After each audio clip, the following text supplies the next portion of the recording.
All right. Well, we are going to do a really fun breathwork exercise together. It's called Brahmari or humming bee breath. So, we are going to let's do 4 rounds together. So what you're going to do, wherever you are in your space, I want you to sit or stand in a really nice position, nice tall spine there. Thinking about your ears, over your shoulders, over your hips. You can keep your eyes opened or closed. No big deal to me.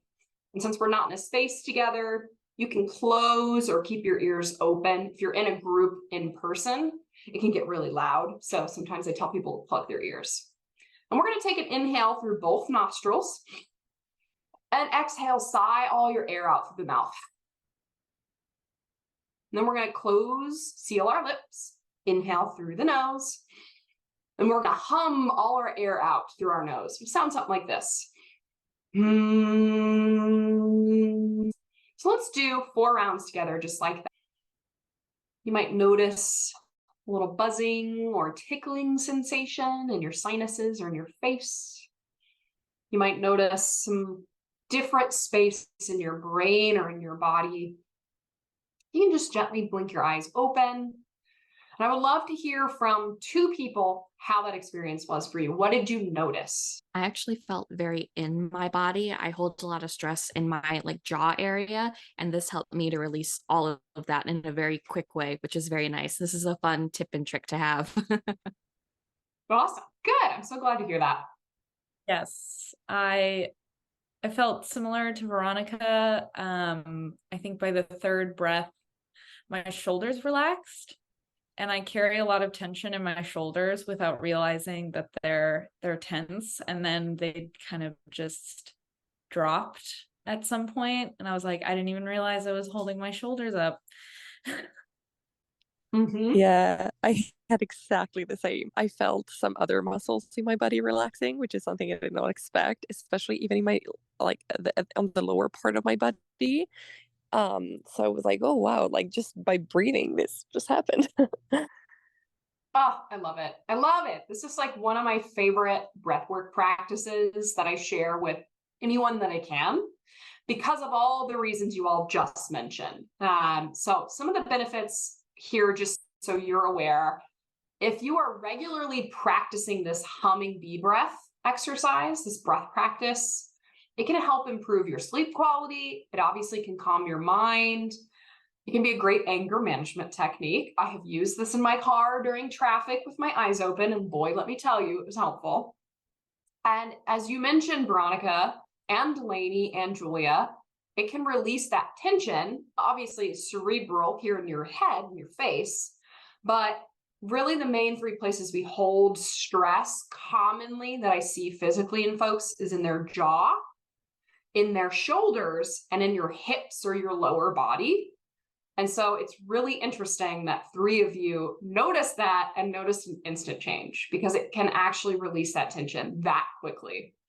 It stimulates what's our pituitary glands, right? Our hormones, and it also engages that parasympathetic nervous system. And the way that it does that is that we have something called the vagus nerve or the wandering nerve that's connected to our nervous system. It runs all the way from our low belly up the length of our spine into the base of our skull, into the base of our head here.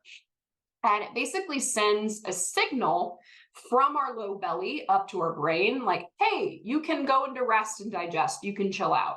And so that's why you probably started to notice all those things, because we're breathing from our low belly and we're manually working with our nervous system here, that your body, even without you telling it to relax, is starting to relax. So highly recommend. It's also super fun to do with any kiddos in your lives. They just think it's so fun and funny and cute, and they're like, it tickles. So highly recommend. Awesome. Well, I have one more quick activity I want to do with you all, and we can talk about these. I want to give you maybe 2 minutes that you can pick one of these and just write what comes to mind. Pick one prompt here and spend the next 2 minutes pen to paper or typing on your computer how you feel or how this shows up for you. Pick any one of these. I'm going to set a little timer on my phone and then have at it. Don't think about it. Just start writing. Pick the prompt and start writing. And time. Fingers off keyboards, pen and paper down. Awesome. I'd love to hear from, I think, just 2 people, unless everyone feels really, really inspired and safe to share. I would love to know what you picked, what prompt you picked, and what came up for you. I can go. I picked, on good days, how can I celebrate the progress I'm making to address climate change?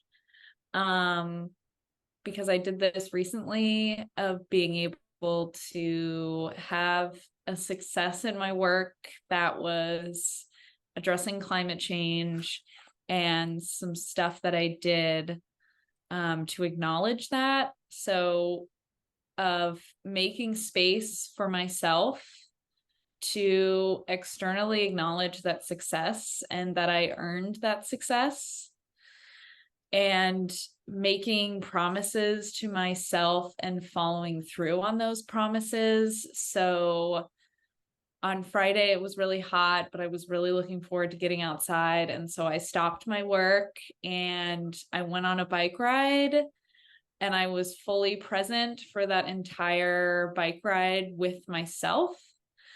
And then I make promises to myself every morning of, I deserve this time and space to go on my walk and actively participate in being present on that and enjoying that time. Of, if I start thinking about work or other things going on in my life, I'm like, this is my time to not feel and think all of those things. It's time to enjoy like the air and the weather and what I'm going to eat that day and what promises I'm going to make to myself of making space. I picked prompt number 1, and so, am I experiencing burnout?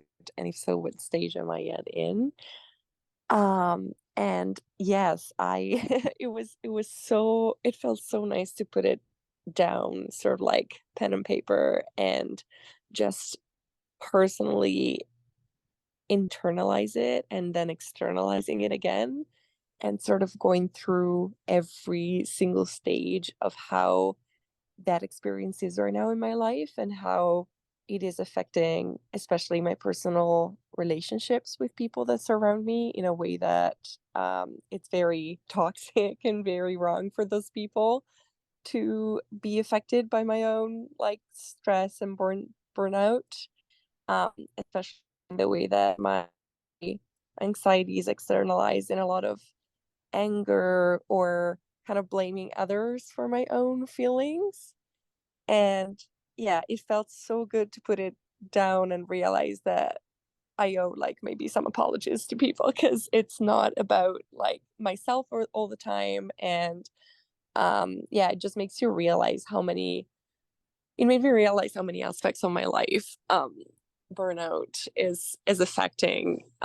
Yeah, so it just, I guess, this technique and journaling, it's so good to sort of process what you're going through and potentially try to change things, or try to tell yourself, okay, this is your boundary, and like this is time to stop, or like this is where it has to end, and you have to better manage this situation. So yeah, it's really useful. Oh, thank you for sharing. I'm sending you so much empathy and compassion, because it's hard to be in the space of burnout when you first initially recognize it, and recognizing it can feel such that sense of relief. So I'm sending you so much love, and I'm hoping that some of these resources help you start to unravel and unlearn some of those hard things, rework them, I should say. Awesome. Well, I'm hoping this was helpful. Again, these prompts are available to you. If you want the slides, happy to make sure you have access to them. I want to be mindful of your all's time. I have just a few final thoughts I want to share with you. Okay, so I just want to wrap up and say, don't let the urgency of your life, your work, whatever's going on, take priority over your health and well-being. Your mental health has impacts on your physical health and vice versa. You can't pour from an empty cup. It is okay to take breaks. You can give yourself that permission. And you have to still live your life. No matter what is going on in the world, you are here and you deserve to live a happy, fulfilled life. Sometimes we need support, so don't hesitate to reach out if you need that support to someone in your life or a professional counselor. And then some final, again, advice here. I learned about this concept of a trigger plan through a training I went through several months ago with the Good Grief Network. Highly recommend them if you've not heard of them. But they recommend creating a trigger plan. So if you are finding yourself feeling triggered, angry, anxious, panicky, coming up with a breathing exercise, a subtle body movement, maybe clenching your fist, tapping your fingers, and then a mantra, a lyric, or a phrase you can repeat to yourself, and even a grounding object that you always have on you. I always wear this necklace here with this stone. So this is my grounding power object. So if you're really finding yourself struggling and in that fight or flight space, or just in general being a human in this world, highly recommend considering setting up a trigger plan to help you notice when you're in that space and maybe start to back away from an extreme response if that's not the way you want to respond to a situation. Well, just some final thoughts and a final quote here from, again, Rest is Resistance, a manifesto by Tricia Hersey. She says, you don't have to grind, hustle, and accept burnout is normal, and be in a constant state of exhaustion and sleep deprivation. You don't have to kill yourself spiritually or physically to live a fruitful life. It is believing that you are worthy of rest because you are alive. Our bodies and souls want to be well, to heal, to be rested, and to be free from the hold productivity has over our lives. You're worthy right now of rest, care, and space. So, final things to consider. We can't escape stressors, but we can work to find balance in our lives and build up our resilience to those stressors. And I think it's important to remember this chart here on the right. This is Maslow's hierarchy of needs. You've probably heard and seen this chart a million times. It applies to you. If you're in burnout, go back to your physiological needs and work your way back up. That is going to be how you're going to start to feel better and start to heal and move forward in a more healthy way for you. Here's some resources that I'd love to share with you. It's things that I've found really helpful and informative on my own journey. And here's some ways that you can work with me if you're interested. I teach yoga, I do sustainability coaching, and I also have a burnout recovery program. Would love to help you or someone in your life in that capacity if it would be useful.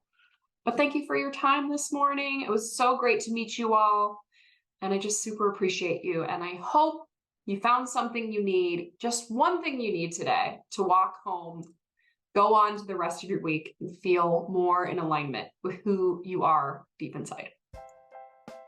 Thanks, friends. Awesome. Thank you so much, Danni. Cannot emphasize how useful this was. So that is it for now. Thank you so much for listening. Follow us on Instagram and TikTok. See you next month, everyone. Bye.